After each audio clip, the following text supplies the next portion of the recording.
ಒಂದು ಕುಟುಂಬ ಐತಿ, ಕುಟುಂಬದಾಗ ಯಜಮಾನ ಅದಾರ, ಅವ್ರಿಗೆ 65-70 ವಯಸ್ಸಾಗೈತಿ, ಅವ್ರ ಮಿಸಸ್ ಏನಂತಾರ 60 ವಯಸ್ಸಾಗೈತಿ. 3 ಜನ ಮಕ್ಕಳು, ಗಂಡು ಮಕ್ಕಳು, ಒಬ್ಬರೇ ಹೆಣ್ಮಗಳು. ಭಾಳ ಒಂದು 100 ಎಕರೆ ಜಮೀನು ರೀ. ಎಷ್ಟ್ರಿ? ಒಂದು 100 ಎಕರೆ ಜಮೀನ, 4-5 ಬಾವಿ, 4-5 ಬೋರ, ಮನ್ಯಾಗ ಕಿಲೋ ಗಂಟ್ಲೆ ಬಂಗಾರ, ಎಲ್ಲ ಚಂದ ನಡೆದಿರ್ತೈತ್ರಿ. ಆ ಯಜಮಾನ್ ಏನು ಮಾಡ್ತಾ ಅಂತಂದ್ರೆ ತೀರೋಗ್ಬಿಡ್ತಾ. ಹೋದ ತಕ್ಷಣ ಈ 3 ಜನ ಮಕ್ಕಳಿಗೆ ಏನಾಗತ್ತೆ ಅಂತಂದ್ರೆ, ಇನ್ನು ನಾವು ಸ್ವತಂತ್ರ ಆದ್ವಿ, ಆ 100 ಎಕರೆ ಒಳಗೆ ನಾವೇನು ಮಾಡೋಣ, 33 ಎಕರೆ ಮಾಡೋಣ ಅಂತ ಹೇಳಿ ಇವ್ರ ತಲೆಯೊಳಗೆ ಬರಾಕ್ ಚಲೋ ಆಗ್ತೈತಿ. ಇನ್ನ ಸತ್ ಒಂದು ವಾರ ಆಗಿರಂಗಿಲ್ರಿ, ಇನ್ನ ಬೀಗರು ಬಿಜ್ರು ಮನೆಗೆ ಬರ್ತಾ ಇರ್ತಾರ. ಅಷ್ಟೊತ್ತಿಗಾಗಲೇ ಇವರು 3 ಜನ ಅಂತಂಬ್ರು ಹೊಡೆದಾಡಕ್ಕೆ ಚಾಲು ಮಾಡ್ತಾರೆ.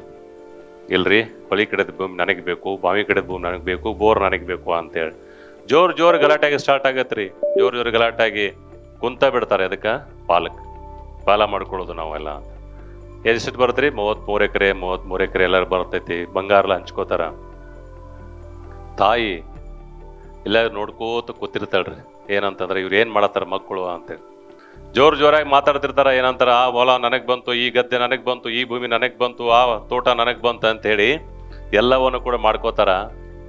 ಆ ಮಗಳಿರ್ತಾಳಲ್ರಿ, ಒಬ್ಬಕ್ಕೆ ಅಕ್ಕಿ ಬಂದಿರ್ತಾಳೆ. ಯಾಕಂದ್ರೆ ಅಪ್ಪ ತೀರ್ ಹೋಗಿರ್ತಾಳೆ, 8 ದಿವಸ ಆಗಿರ್ತೈತಿ. ಎಲ್ಲಾ ಪಾಲು ಮುಗಿತೈತ್ರಿ. ಪಾಲು ಮುಗಿದ್ಮೇಲ ತಾಯಿ ಕೇಳ್ತಾಳ, ನಾನು ಯಾರ ಪಾಲಿಗೆ ಬಂದೆ? ನಾನು ಯಾರ ಪಾಲಿಗೆ ಬಂದೆ? ಯಾರು ಗಂಡು ಮಕ್ಳ ಕೈ ಎತ್ತಂಗಿಲ್ರಿ, ಯಾರು ಗಂಡು ಮಕ್ಳು ಮಾತಾಡಂಗಿಲ್ಲ. ತಾಯಿನ ಯಾರು ಇಟ್ಕೋಬೇಕು ಅನ್ನೋದು 3 ಮಂದಿ ಗಂಡು ಮಕ್ಕಳಿಗೆ ಆಗಂಗಿಲ್ಲ. ಅವಾಗ ಜೋರಾಗಿ ಹೇಳ್ತಾಳೆ ತಾಯಿಗೆ ಮಗಳು, ಅಮ್ಮ, ಈ ಅನ್ನಗಳು ನಿನಗ ಪಾಲ್ ಕೊಡಂಗಿಲ್ಲ, ನೀನು ಯಾರು ಇಟ್ಕೊಳಂಗಿಲ್ಲ. ನಾನಿದ್ದೀನಮ್ಮ, ನನ್ನ ಮನೆಗೆ ಹೋಗಿ ಸಾಕತ್ತೀನಿ, ನೀ ನನ್ನ ಪಾಲಿಗೆ ಬಂದೆ ಅಂತೇಳಿ. ಅದಕ್ಕೆ ನಾನು ನಿಮ್ಗೆ ಕೇಳಿನ ಅಂತಾರೆ, ಹೆಣ್ಮಕ್ಳು ಯಾರದಿರ ಅವರೆಲ್ಲ ಪುಣ್ಯವಂತರದಿರಿ ಅಂತೇಳಿ.